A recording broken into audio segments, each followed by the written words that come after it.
Fasten your seatbelts. I'm taking you for the ride of your life. I'm going to show you what this costume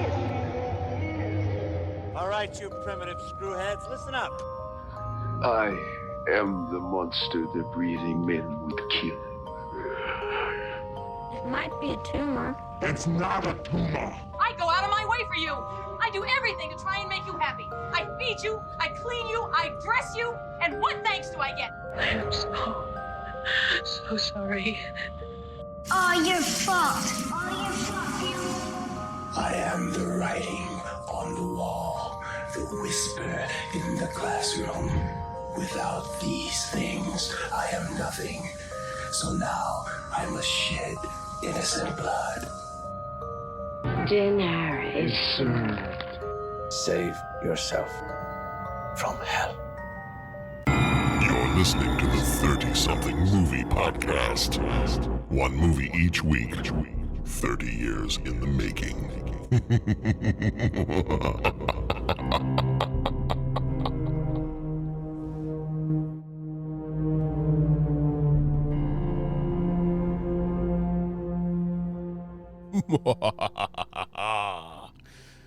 Bo, Patrick.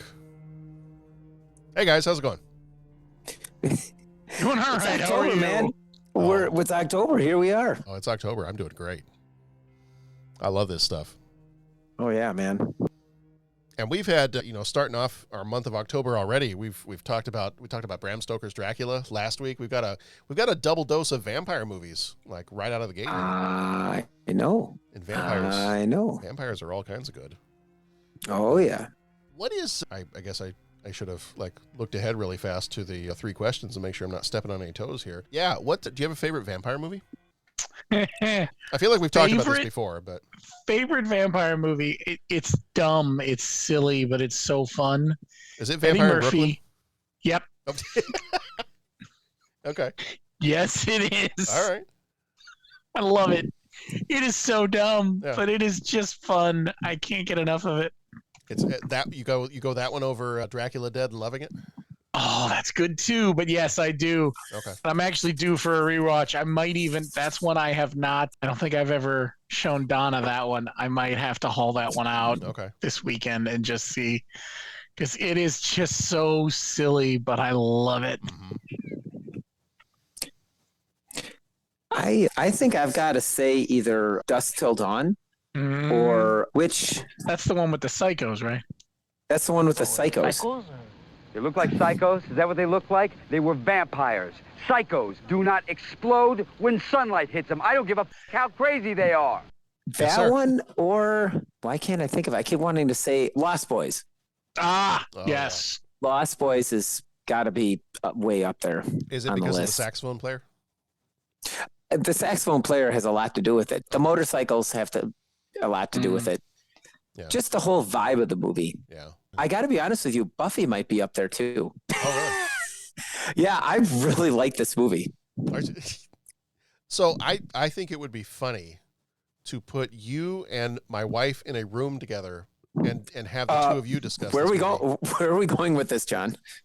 I think it'd be funny to have the two of you discuss this movie because she couldn't stand it. Really? Yeah. Okay. Yeah. Is she not to move ahead to the three questions? I was going this, but yeah. Okay, so hit him with it, Pat. No, well, and I think you should ask because I've never seen the show. Is she a fan of this show? Never watched it. Okay. Oh, because there's an interesting thing there. Mm-hmm. The plot thickens, and I watched it a little bit. Like not very much at all. From time to time, like I would watch a few episodes I'm with here you and there, but yeah. But they are so vastly different from each other, and there's a lot of stuff that you can find on the internet from Joss Whedon about Yeah. But how many creators get to do that? Well, get to throw something at the wall and see what sticks and what doesn't. Come back and get it right. Yeah. I mean. He got real lucky with this one, and good on him. Yeah. Well, I want to hear from you guys. I want to learn from you guys about this, and because I knew someone that was like huge into Buffy. There are people that are like yearly rewatches of that show. And I think maybe I should check it out, right? It's what I've seen is good. What I hear is good. I hear it's a lot like, for the people who like it, it feels a lot like trying to think of like a corollary, something that you would, for a lot of people, that's their Deep Space Nine. Mm-hmm.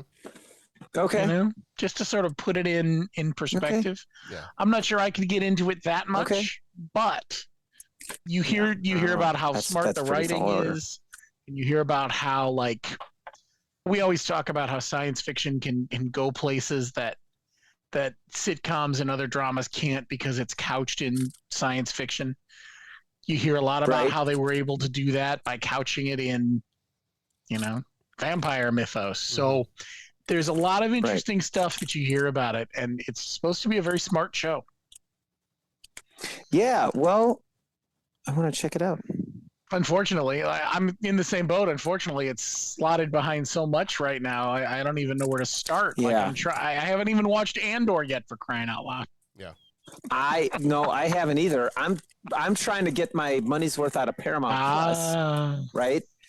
You know, because it's like I'm catching up on all the Star Trek and got to check out The Offer. You know what? You're hanging out on Paramount Plus. Have you ever checked out SEAL Team? Yeah, I've seen SEAL Team. I'm sorry, I haven't. I'm aware of SEAL Team. You know what I'm saying? To bring it full circle, David Boreanaz, who's the lead on SEAL Team, was Angel in Buffy. Oh, okay. Just to wrap that in a nice little bow for us. But I think SEAL Team's pretty good. I like it. Okay. We watched it when it was on mainline CBS, and then they punted it to Paramount Plus last year. Okay. Yeah, Pat, you mentioned The Offer. Mm-hmm. You haven't started that one yet? I have not. Oh, Me neither. It's on the list. I just can't. It's so good. I'm behind on everything. I'm behind on Ring of Power. I'm behind on House of the Dragon. I'm behind on everything. It's not good. Too much stuff. I know. I'm finally caught up on the She-Hulk, so I got that going for me. Oh yeah. Which is nice. Yeah. I got that going for me. Which I'm behind on C, for crying out loud. I am behind on everything. It's not good. Oh yeah, I don't even look at that little TV Time app anymore. Oh, no. I try to keep track of stuff, and then it's just like, no. Too much is piled up. Yes. Well, very quickly, we spoil freely here. We're just going to talk, so this is your only warning right here at the very beginning. Go visit our website, 30podcast.com. You can leave a rating, a voicemail. You can become a co-executive producer via Patreon.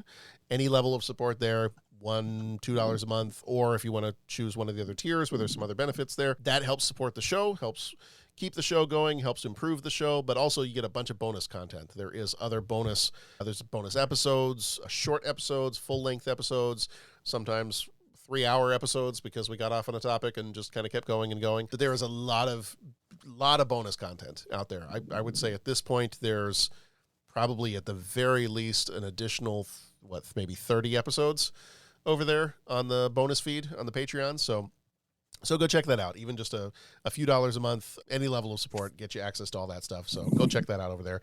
We have an awesome group of people over there that is helping to support the show. So we just thank you from the bottom of our hearts. Every single time we want to bring it up, we just thank you all so much for supporting us in that way. Yes, very much so. All right. This one is Buffy the Vampire Slayer. It came out on the 1st of July, 1992, rated PG-13, runtime of 1 hour, 26 minutes, directed by Fran Rubel-Kuzui, who did Tokyo Pop. Writer for this one was Joss Whedon, did The Avengers and Cabin in the Woods. Producers were Kaz Kazui and Howard Rosenman. Kazui did Orgasmo and Angel. Rosenman did Shining Through and The Family, that Oscar-winning movie. Yeah. Music was done by Carter Burwell, who did Raising Arizona and The Big Lebowski. Cinematography by James Heyman. He did Tokyo Pop and Northern Exposure. Editors were Jill Savitt and Camilla Toniolo. Savitt did The Lookout and A Walk Among the Tombstones. Toniolo did Something Wild and Lost Girls. Budget was $7 million. Box office was $16.6 million.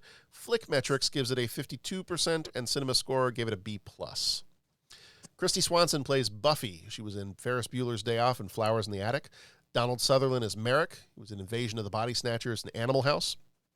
Paul Reubens was Amelin.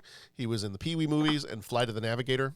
Rutger Hauer played Lothos. He was in Blade Runner and The Hitcher. Luke Perry, who died in 2019, played Pike. He was in Beverly Hills 90210 and Oz. Michelle Abrams played Jennifer. She was in Junior and Troll 2. Hilary Swank was Kimberly. She was in Boys Don't Cry and $1 Million Baby. Paris Vaughn was Nikki. She was in Pretty Smart and The Fresh Prince of Bel-Air. David Arquette was Benny. He was in the Scream movies and Eight-Legged Freaks. And Randall Battenkoff played Jeffrey. He was in The Peacemaker and As Good as It Gets. Bo, I think you pulled some of the trivia for us this time. So what have you got to share with us? Oh, wow. Excuse me. A lot of stuff about the screenwriting with Joss Whedon, who wrote the script and then would eventually go on to produce the television show. A lot of conflict with how his vision was being rewritten, and he eventually just walked off the set. He and Donald Sutherland didn't exactly get along because Donald Sutherland kept trying to rewrite his dialogue. He would go on to praise him as an actor, but just did not like his behavior at all. Little tie-in to other vampire movies. Donald Sutherland is the father of Kiefer Sutherland, who played David, the leader of the vampire gang in The Lost Boys, which we mentioned pre-recording, I think. I can't remember if that was part of the show or not. That's how my day is going. Yeah. Paul Reubens improvised his death scene, which I think you can tell. The music in this was kind of interesting. It was not very prevalent, I didn't think. It was kind of an odd selection, but there's some weird little things in there. The violin melody that he plays is a piano quintet in E flat by Schumann.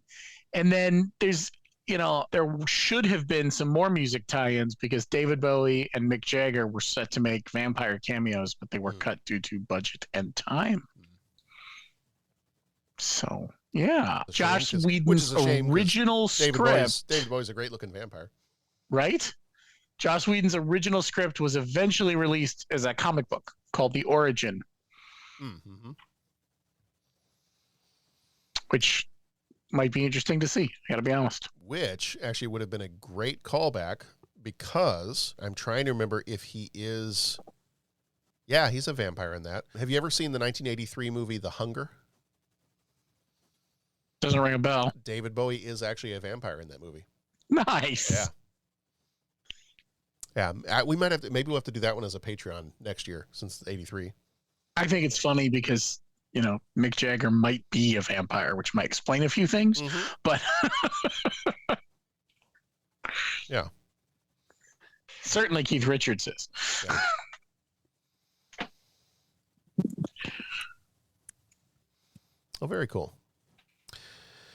All right. Before we get into our major moments, here's a quick synopsis, and we've got the trailer for you too. So, in this movie, in a world where high school cheerleader Buffy Summers doesn't even know she's part of an ancient order dating back centuries, she'll meet the Watcher, who has been sent to train her to fight vampires. Can Buffy balance the demands of high school, her friends, her keen fashion sense, and the cheerleading team, all while vanquishing the hordes of evil? I just met this girl named Buffy. I'm Pike. Pike isn't a name, it's a fish. I liked her even though she seemed kind of flaky. But as it turns out... You have been chosen, Buffy. To do what? To stop the vampires. Does Elvis talk to you? And things started getting weird around here. Are we having a nightmare? You threw a knife at my head. And you caught it. She was the one person I could really count on. Kill him a lot. Hi. Hi. What are you doing here? What am I doing here? I'm saving your butt. That is a bad guy. Can we go, please? The Slayer is unmasked. Let's finish it. I think this relationship has potential. Hi. How's it going? You're obviously having a bad hair day. If she can just get rid of those other guys in her life. Stab him in the heart. Kristy Swanson. I am so sure. Donald Sutherland. Paul Reubens. With Rutger Hauer and Luke Perry. Buffy, you're not like other girls. Yes, I am. Buffy the Vampire Slayer. You didn't even break a nail. Directed by Fran Rubel Kazooie. Right off the bat, that trailer bothers me.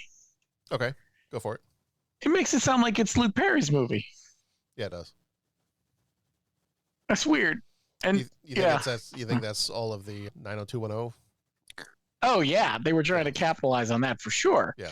But they start out with him narrating, and I don't know. Yeah. Well, it's 30 years ago, and the idea of a female lead, and yeah, I'm gonna be that guy tonight. Yeah, you're right. Because Wonder Woman can't carry her own movie. No. And if it is a female lead, then it's got to be like a chick flick, right? It can't be a. Right. Yep, I'm gonna be that guy. Right now, several of our listening audience are throwing heavy things that are other things, and that's all right. I'm that guy. Hey, you be that guy. I am that guy. I'm owning that. Well, you be you, Patrick. Yeah. I did it my way. There you go. All right. Well, we've got some major moments in this one. Our major moments, we start off with the history of the Slayer. So we begin the movie with a little bit of a backstory, just like we did last week. You can begin your vampire movie with a little bit of a historical narrative to let you know what's going on here. With a little bit of a history of the Slayer and kind of what's going on there. Not narrated by Luke Perry yet. Not narrated by Luke Perry. No, definitely not. And so we understand that the Slayer is, it sounds like the Slayer is typically a young girl that is then trained to obviously slay vampires, as is her job. And that Merrick is this also ancient figure that is the one doing the training of these Slayers. And then you kind of later on in the movie, we find out going from life to life that the Slayer has been in different situations, but usually something like a peasant girl, or in some, well, obviously in most of the past, it's because she's a girl. She's in lower positions in life because not as many opportunities for women. So she's always, I'm trying to remember what the list was. I think at one point she was a slave in one life. She was like a barmaid in another life. I'm trying to remember what some of the other ones were, but yeah, so we get the idea that this has kind of gone on for centuries. And I guess you don't want to use the name Dracula, so we decided to go with a vampire named Lothos, which kind of made me think of Otho from Beetlejuice. It was like one step away from Otho, and he is a much less intimidating vampire. Mm-hmm. Yeah. Mm-hmm. Yeah. Deliver me from LL Bean. Viridian. Otho. Why do I know this color? A blue-green. Yeah. Okay, anyway. Green. Oh, dear. And then we move quickly to Buffy the Fashion Slayer. We find out that our main character is kind of one of the mean girls. And with her keen fashion sense. With her keen fashion sense. And we establish pretty quickly that she is on the cheerleading team. She's got her little group of friends. They're not the nicest people in the world, and they're pretty shallow sounding and all that good stuff. And then fairly quickly, we get Merrick kind of jumps into the game and, is trying to kind of track her down and realizes that she may be the Slayer that he's been looking for, but for some reason he's very late, that she should have been trained from when she was much, much younger, but he just now kind of found her and needs to kind of make up for lost time. So and no real explanation why he was asleep at the switch either. Yeah, they don't really talk about that. That's all right. It's not important. It's just storytelling. And so then one of my favorite parts of this movie is we get introduced to a major moment that I'm calling Pee-wee's bloodthirsty adventure. Because we get introduced to Paul Reubens as a vampire. And for any of the other problems I have with this movie, I really enjoy his character. Like, I really like his character as a vampire. Even Lothos, Lothos to me is like, he's kind of a generic, like, old, noble vampire kind of a dude. But I don't know. I just kind of like Pee-wee. I like Paul Reubens' character. Mm-hmm. I do like the one scene in particular. That's one of the funniest lines in the movie is after he's got his arm chopped off. And he's like, "We're immortal, Buffy. We can do anything." Oh, yeah? Clap. Mm-hmm. Ah, touche. No. And so we get kind of this, they are building up a little tiny army of the Un to try to help along their master Lothos as he is going to eventually rise and has his sights set on the Slayer. Pike, who they kind of picked on earlier in the movie, ends up teaming up with Buffy there towards the end in the moments I'm calling Pike's Peak, where he then kind of joins up with her and does a little bit of vampire fighting himself. And then the last part of the plot is basically we end up at the school dance, in which I am calling this scene the blood on the dance floor moment. And we have this nice fight at the school dance, and Buffy kind of breaks out all of her fighting skills and ends up finishing off Lothos in the end. So that is a quick rundown of the major moments of the movie. Did I miss anything or anything? We'll get more into it with our deep thoughts and whatnot, but did I miss any other major moments that you wanted to point out? No, pretty much it. Yeah, okay. I think we're good. Okay. All right. Well, in that case, it's time for some deep thoughts. And now, deep thoughts. First deep thought, did you like this movie? I did. I'll jump in. First time seeing it. Okay, so your first time. Okay. Yeah, I enjoyed it. At first, I was kind of like, okay, a little cheesy, but then I'm like, oh yeah, that's kind of the point. And I got to be honest, and maybe I'm just overly tired and not thinking it through enough, but the humor seemed to be very much of its time. Mm-hmm. It seemed to be very much in line with the kind of humor. There were little bits of it that almost seemed like a Kevin Smith type movie, like a Mallrats kind of humor, or just it had a real like indie kind of cult feel to it. You know what I'm saying? Mm-hmm. So it's just like any of the action or the dialogue, the way it was delivered, it just kind of had I don't know. It just had a feel of very much of its time, very much a 90s movie, early 90s movie. Part of it, I think, was maybe the soundtrack, a little bit of the hip hop soundtrack that would kind of be happening, but just like the fight scenes with the cheesy dialogue, like it. Yeah. It just seemed very much like they don't make movies like this anymore. And I don't think they did for very long. It just seemed very much of its time.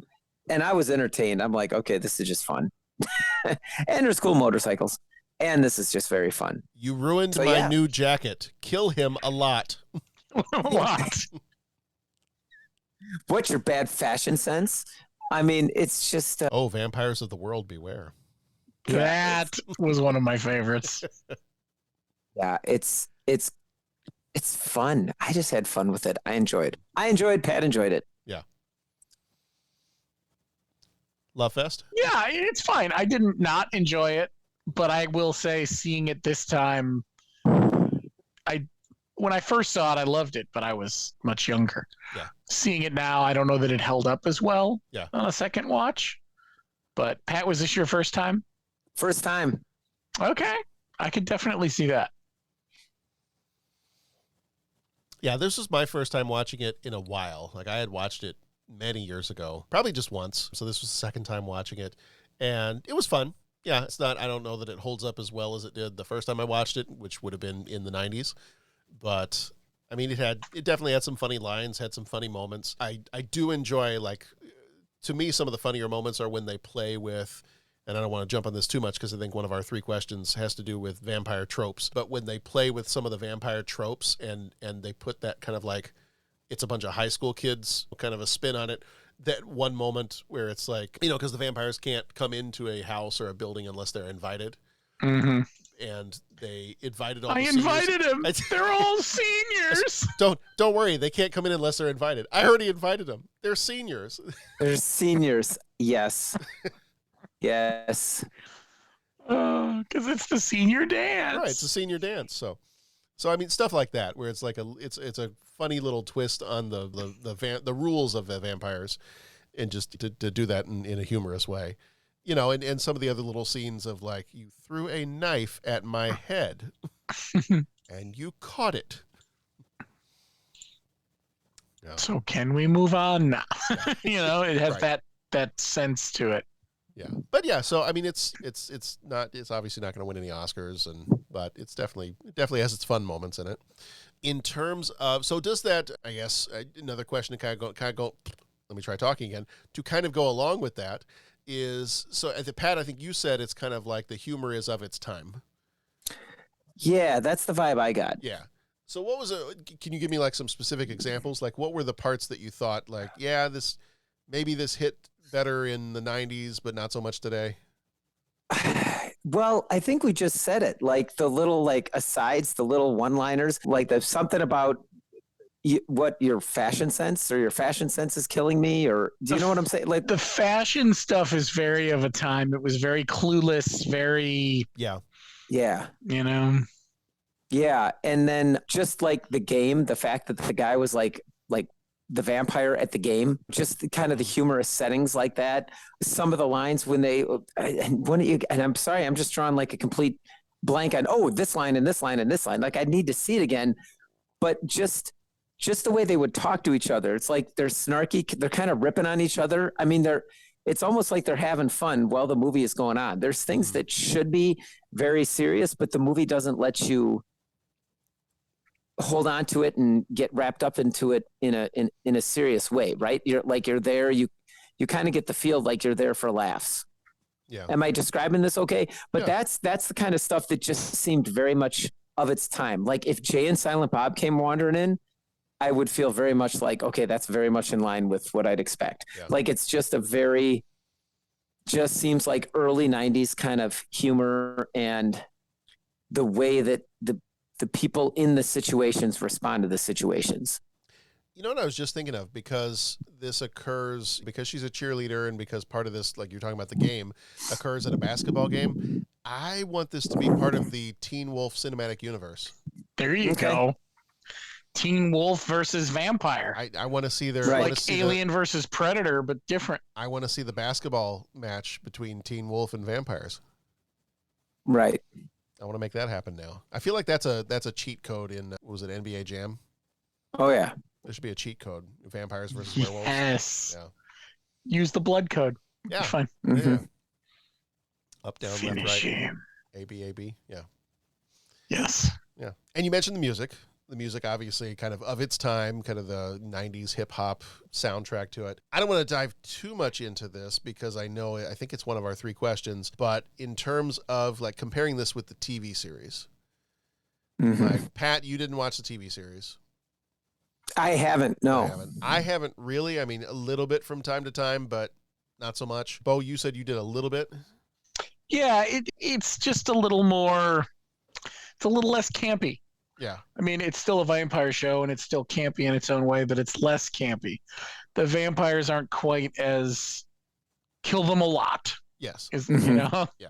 And there's more meat to the story, but part of that is it's a longer form version of storytelling. You're able to tell longer, more character driven stories on TV. Right. And is the TV show a little bit more serious where this movie is a little bit more comical? Yeah, like any TV show, though, it has its funny moments, but I think it's more serious than the movie, but that's not that difficult to do. I felt when Pee Wee Herman's your lead henchman, you know, right? You're kind of asking for. I kind of felt like the characters, from what I did watch of the TV series, I felt like the characters were more likable than the ones in the movie. Yeah, I mean, she wasn't a mean girl so much in the show. I felt like and she was things already, like that. wasn't she already kind of a little bit of an outcast in the TV show? Yeah, a little bit of an outcast. She's a little bit younger. She's not the it girl, you know? Yeah. But I mean, but there's one of those moments where you're like, does anyone really buy that Sarah Michelle Gellar would have been an outcast anywhere? I mean, no, probably not. You're right. So it's got its problems too. Yeah. But. If you were to, like, let's say you were headed to the theater today, if this movie were coming out today, what would be the reason you'd go see it? John, you know what? It's funny. I'm gonna jump in, and I'm gonna kind of answer your question. And I went into the quotes because I'm like, boy, I'm not describing why some of the humorous stuff. And it's really, as I'm looking through the quotes, a lot of it is just the throwaway lines. They had this look in their eyes, totally cold, animal. I think they were young Republicans. I mean, it's like that kind of stuff. In today's day and age, like this movie would be vilified by 50% of the country out there. Like it would just be shut down. Like it would go on the Twitter sphere, like anger. but like political humor was handled differently 30 years ago. Do you know what I'm saying? Like that was, and just the way the guy said it, you ruined my no jacket, kill him a lot. You know, we've been over that one. Great. My secret weapon is PMS. That's just terrific. Thanks for telling me. You know, I mean, that here, now I'm a god. Then he sticks him through a stake. And now you're a coat rack. I mean, it's like, you know, it's just the lines that, in my mind, that's what establishes a cult movie, right? Those lines aren't these like great things that you can reuse, but they're so, I don't want to say bad, but it's, for lack of a better way of describing it, they're so bad they're good, kind of a thing. Yeah. And that's just what this feels like. They're always doing bits, right? To borrow from our other podcasts that we listen to. You left me a message. You weren't home, like always. You broke up with my machine. I mean, just that kind of stuff just seems, it's just funny to hear that. And I mean, the characters aren't super deep, but I don't think they're intended to be super deep. So going on to your question, if it was in the theaters, why would I go see it? Just because of that, just to sit back, chew some bubble gum, and listen to the fun lines. I'm all out of bubble gum. It's right. Bo, what about you? If you saw the movie poster, if you saw the trailer, if you were going to go see this, if this was in theater today, what would draw you into the theater to go see this one? Maybe the humor, but it would depend on how it was displayed. I have to say, there wasn't, like, the Luke Perry voiceover probably wouldn't have done much for me. Yeah, no. You know? That's an interesting one. What would get me in there? For me, it would have been vampires. Like, yeah, I'm a sucker for a good vampire movie. I'm a sucker for a good time travel or vampire movie or alternate reality kind of a deal. The other thing that would have, until I have read more and more about it, originally I would have said maybe Joss Whedon's writing would have kind of pulled me into it, but more and more as I hear about him personally, that would have actually pushed me away from it. So, because everything I can hear that. Read and heard lately is that he's just a bully and a terrible person to work with. So I don't know him personally, but that is what I read. So, but for me, that's, I think, just a vampire movie. Knowing that it's a vampire and it's a vampire comedy, like, that would have pulled me in. Because I did see both Vampire in Brooklyn and Dracula Dead and loving it in the theater. So excellent. I don't think I saw Vampire in Brooklyn in the theater, but it has been watched several times. And while this is dating the podcast slightly, I will say currently it is available on HBO Max, and I intend to avail myself of that fact this week sometime. Nice. Yeah, I always try to find some good. Well, no. I should have. Let me back that up. I'm sorry. Favorite vampire movie. I think I don't even know if I mentioned mine. It might be Bram Stoker's Dracula. Oh, right on. Blade is definitely up there. I was going to say the original Blade is. But if we're going to go to the sub-genre of vampire comedy, I have to go with What We Do in the Shadows. Oh, yes. I can't not. Yes. I can't not do that one. Yes. Yeah. Pat, have you seen that one? Have you seen the movie, What We Do in the Shadows? I have not. Oh, Pat, you need to watch it. Is that that's a must watch? Put it on your list. It's a must watch. Yeah. I'll put it on the list. It's Taika Waititi. Okay, well, there you go. Yeah, it's him, and it's a vampire mockumentary. Okay.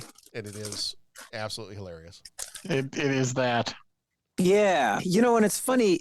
I hear the talk of like, hey, would you go see this in the theater? And what would be the thing that gets, honestly, and I think you got to have movies for kind of like every occasion, right? Like, it's like you got hors d'oeuvres. They're a party food. Now, you might not sit down and have hors d'oeuvres, but at a formal dinner. But if you want like food that's like grab and go and talk and hang out, you're gonna make kind of like that kind of thing. And I think that's what this movie does. Like, if this movie was on like at a party, I could totally just be like hanging out, talking, laughing. If this was a drive-in, like the second feature at a drive-in, That'd be awesome. You know, like like watching this has its place. Yeah. I'm not going to watch it when I'm in the mood for something like a Top Gun Maverick or a Saving Private Ryan or Jaws, but not every movie has to be that.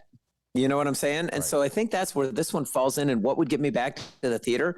Like if you told me, hey, there's a double feature at the drive-in and Buffy's the movie that started at midnight, I'd be like, yeah, sweet, man. Let's check this out. You know what I'm saying? Yeah. I think it has its place. Yeah, absolutely. All right. Do we have anything else we want to say about Buffy the Vampire Slayer before we jump into our 3 questions? Bring your keen fashion sense. Absolutely. And that yellow Michael Jackson looking leather jacket. Yes. All right. It's time for 3 questions. He asks each traveler 5 questions.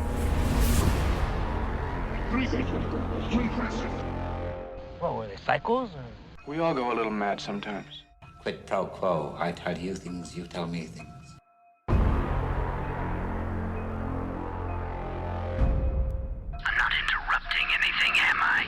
You really look deep in thought.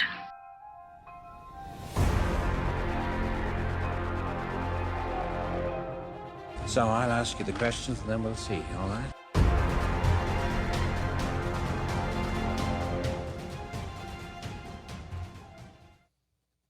Holy buckets, John. I feel like I've got to like fight my way into a castle of like 50 like orcs or something to answer these 3 questions. That was an intense introduction. You do. It's the gauntlet.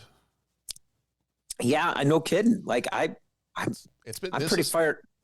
We take this seriously here. Yeah, I'm not going to question. You should not question my profound wisdom in these proceedings. All right, question number 1. In this movie, Lothos, and thank you, Bo, for the 3 questions this time around. Indeed. Question number 1. In this movie, Lothos is not affected by the wooden cross. What is your favorite or least favorite vampire trope? Silver bullets, garlic, etc.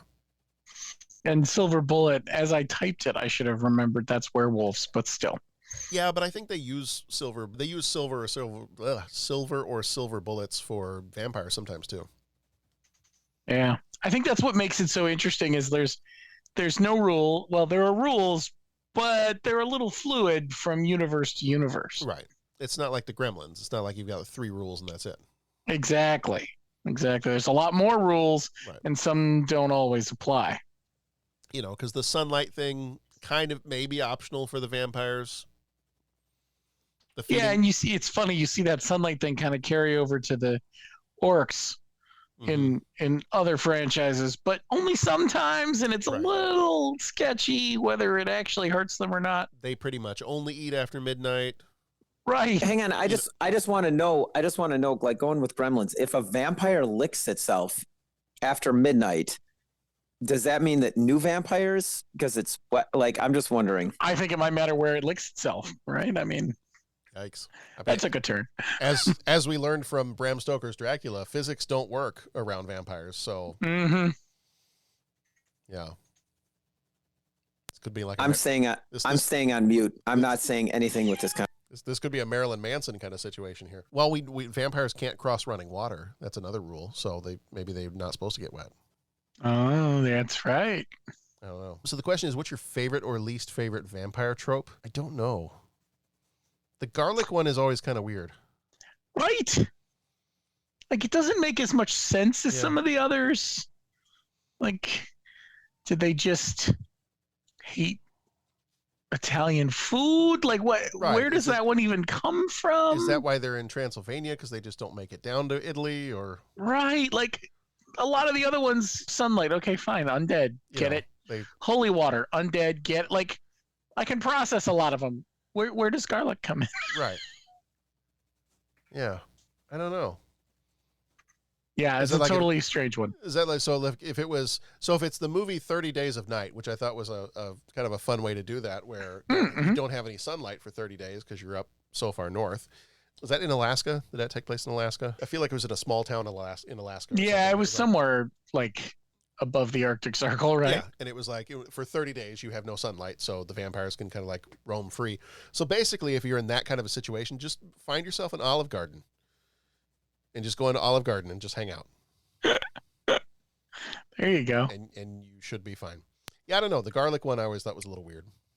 So I totally agree with you on the garlic thing. I just don't like mixing my food with, it's like, leave food out of it. You know what I'm saying? I'm not big into food fights. I'm not big into the. Not a fan of the food weaknesses? Yeah. I with the garlic thing. Yeah, whatever. It's one of the stranger weaknesses. Right? Yes. What I do like, though, is the idea that you have to invite them into your house. Yes. And I think that because I think that can present some pretty interesting plot devices or plot twists, or, you know what I'm saying? Like, I think you can disguise that in movies, and then and I think Lost Boys did a good job with that stuff too. Mm-hmm. Do you know what I'm saying? So I think that is cool because it introduces a fun dimension into the story and the plot and how it all unfolds and everything like that. Yeah. I mean, like in this one, it was very humorous, right? I invited them in. I had to. They were seniors. Right. And I want to be careful of spoilers, even though we are a spoiler podcast, but you think of like what happened in The Lost Boys. I think that was very cool. And I think that I'll leave it at that. I think it just really adds a fun dimension of gamesmanship. Yeah. You know, Team Vampire is trying to outsmart Team Human Being. Mm-hmm. I think the shtick, it wasn't really a shtick, but the whole thing about the ground that they used in this one, the dirt, the earth had to be from Transylvania for him to be able to do his voodoo and all that. I thought that was an interesting one that doesn't come up very often. Mm-hmm. Yeah, because that one from Dracula, he had to bring the caskets of earth. Oh yeah, wrong movie.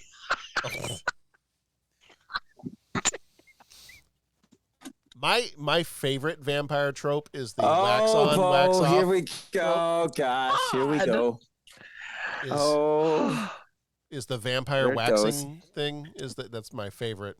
And when he paints the fence with Huck Finn too. When he paints, right? When he paints the fence with Huck Finn. Yeah, when he drains that guy of blood and then uses it to paint the fence. Yeah. It's late, people. I apologize. We record these too late in my day. That's right. It is still a vampire trope, just from the other movie. That's okay. And it is still an interesting one that they use in the other movie. Right. Mm-hmm. Well, Lothos may have had some vampire dirt from wherever he was from.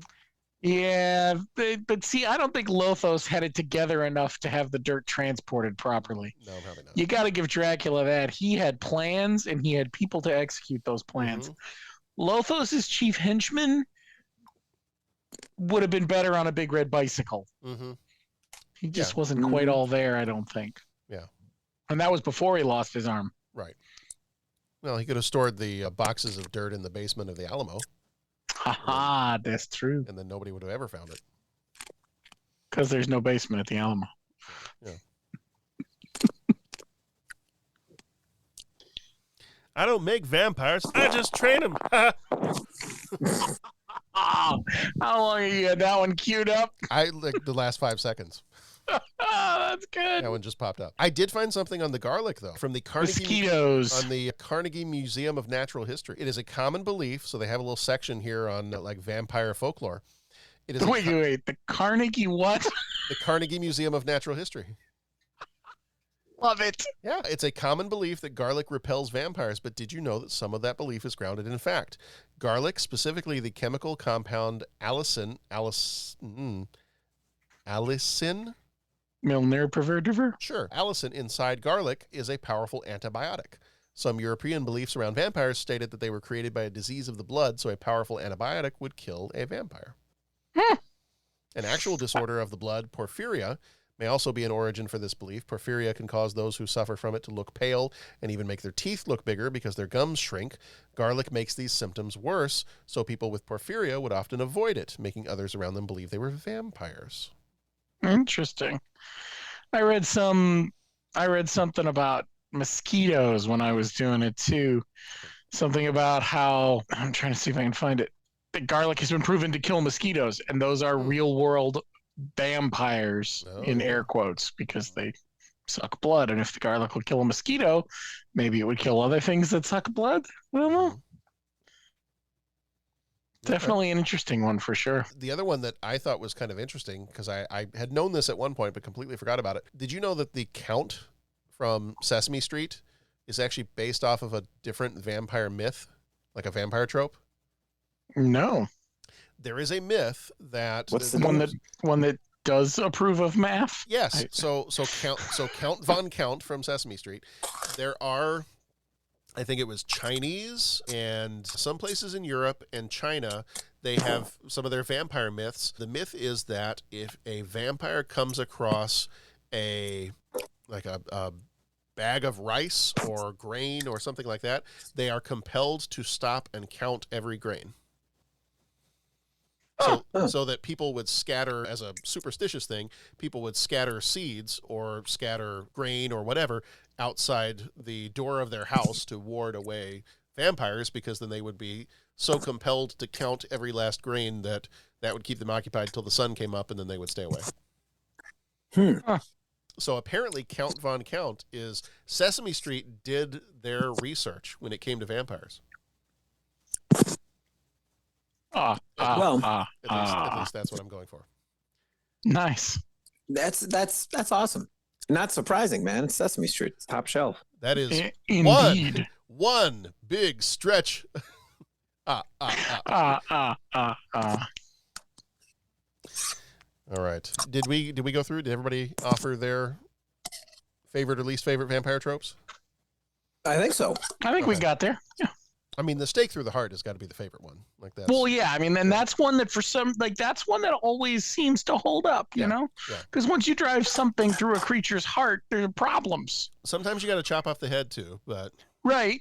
But usually it's the stake through the heart first, and then you go for the head. Yeah. What I do tend to like, at least for the visual medium of a TV show or whatever, is when you stake the vampire and they disintegrate. Yeah, that's a cool one when they just gotta go. Yeah, like the Blade vampires. Yep. Mm-hmm. They've been dead for so long that there's nothing left, and once you've taken away their power, they just ashes to ashes, dust to dust, etc., etc. Yeah. Yeah. All right, question number 2: Buffy the movie or Buffy the series? We kind of kicked this around earlier. I mean, it definitely sounds like the series is more my speed. Yeah, I think if I was going to rewatch some of it, I probably would watch some of the series. I'd probably go back and give the series a chance. If I ever run out of stuff to watch, which is not happening anytime soon, I would probably go back and be like, all right, well, I did not watch this series when it came out, but I can start from the beginning and binge some stuff. Yeah, I got it. I enjoyed the movie, but I really want to see the series. I have not seen. I've only seen one half of what we're asking about, so I need to do some research before I render a final judgment, as our friends from the Surely You Can't Be Serious podcast would say. But yeah, I like I said, this movie, I had fun with the movie, so I definitely want to check out the series. Yeah, I feel like the writing may be a little punchier in the series. Mm-hmm. Well, maybe had a time to develop it. Like you said earlier, Bo, very, very few times does the person who wrote the movie get a chance to do the TV series too.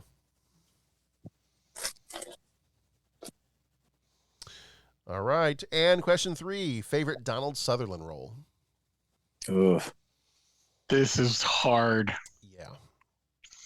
So the first 2 that always jump to mind for me, though, are Kelly's Heroes and MASH from 1970. Mm-hmm. Not that there aren't a billion others, but those are the first 2. The character, I feel like we did Kelly's Heroes many moons ago. The character he plays, Oddball, just cracks me up to no end. See, and I feel like Kelly's Heroes, it's been so long since I've seen that movie. I think I got to rewatch it. That's my dog impersonation. That's my other dog impersonation. So good.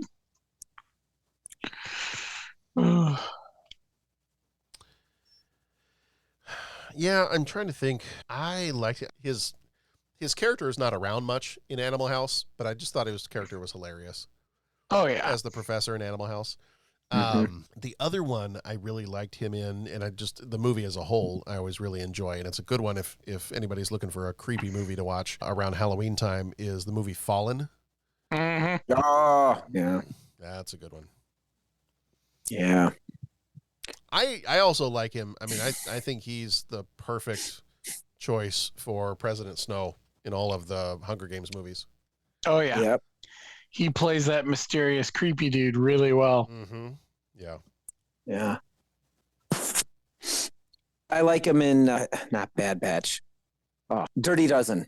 Yes. I like him. He's really good in The Dirty Dozen. He's really good in Ordinary People. That's definitely more of a sobering movie than, the adventure type things. Yep. But he's really, really good in there. I'd have to give the nod to, there's a movie called Without Limits, and it's about Prefontaine, and he plays Bill Bowerman in that, and I think he's really good in that movie. Nice. I'm not it's a little more than a cameo because he does have lines, but his quick hit scene in JFK, yes, is fantastic. Yeah. Unfortunately, he plays the Deus Ex Machina character, but it's done so well in that Cloak and Dagger Washington style that it's good. Mm-hmm. And he's fun in this one too. Like, I thought this was a fun. Oh, without a doubt. Yeah. Without a doubt. It's that same dry wit that you get. Yeah. Well, it seems like he's always bringing his A game. Like, even if it's a movie that you think is kind of like, well, the movie, but he always, whatever he does, he raises the bar. It punches up. He provides the gravitas. Mm-hmm. Yes. Yeah. We had a question a few movies ago, I feel like, where it was, who would you like to have dinner with? Mm-hmm. Yeah. This guy. Donald Sutherland. There it is. Okay. I think that would be, he's got stories, man. Oh, yeah. Yeah. That's a good choice. Very cool. All right. Well, that's going to do it for our 3 questions, and that's going to do it for Buffy the Vampire Slayer. We are the 30podcast.com is our website where you can find all of our other episodes that came before this. This is, I don't think I've mentioned the episode number in a few episodes now. This one would be episode 435. So we are already like a third of the way past 400 on our way to the 500 episode. We are trucking to 500, boys.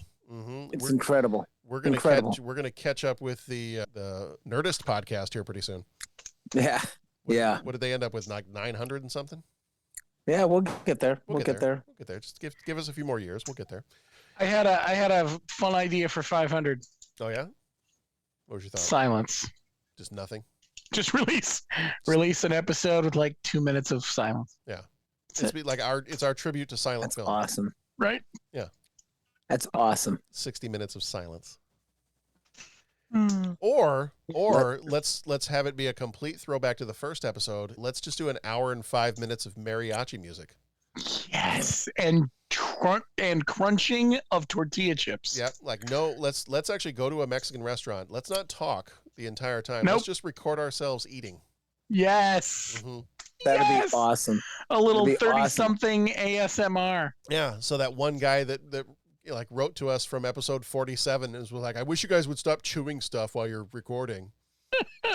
if he's still here, then I remember when that guy didn't he pull the thing down too? Yeah. He put the comment up and then took it down. I think so, probably. It was probably my brother.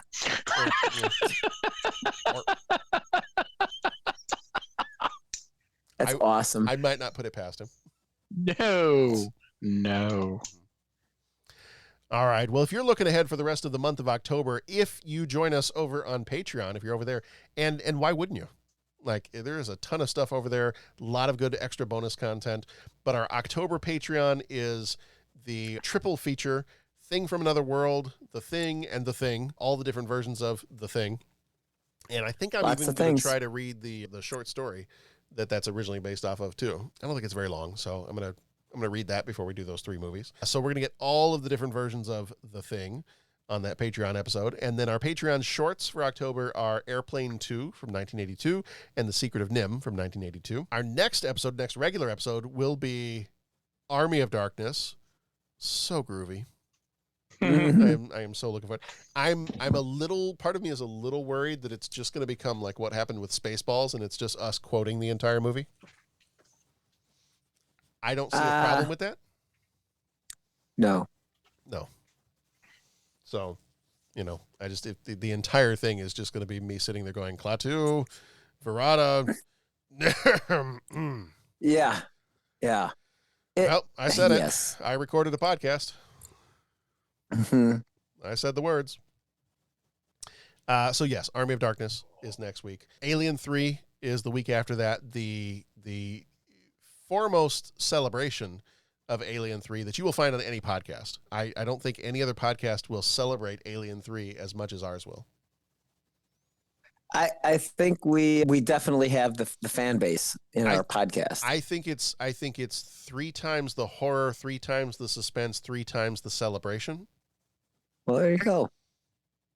Is what I believe. And then getting on into November, if you're going to jump ahead a little bit, November, our Patreon episode is King of Comedy from 82. Patreon shorts are Rocky 3 from 82 and Black Adam from 2022. And then our regular episodes for the month of November are Thunderheart, Malcolm X, Unforgiven, Chaplin, and A River Runs Through It. So we have got all kinds of good stuff coming up in the months of October and November, and then it's almost the end of the year. And that's kind of crazy that we will already be marching our way through 92 on our way into 93. Yeah. It's incredible. It feels like yesterday. We just come into 92. So, well, gentlemen, and as always, thank you so much for being here. Thank you, Bo, and thank you, Pat. Thank you, John. Great seeing you, Bo. All right, everybody. Remember to be excellent to each other. Always check around corners, and maybe there's something standing behind you in the dark. And if you're okay, and if you make it, if you survive, then go watch some scary movies. We'll see you back here next time.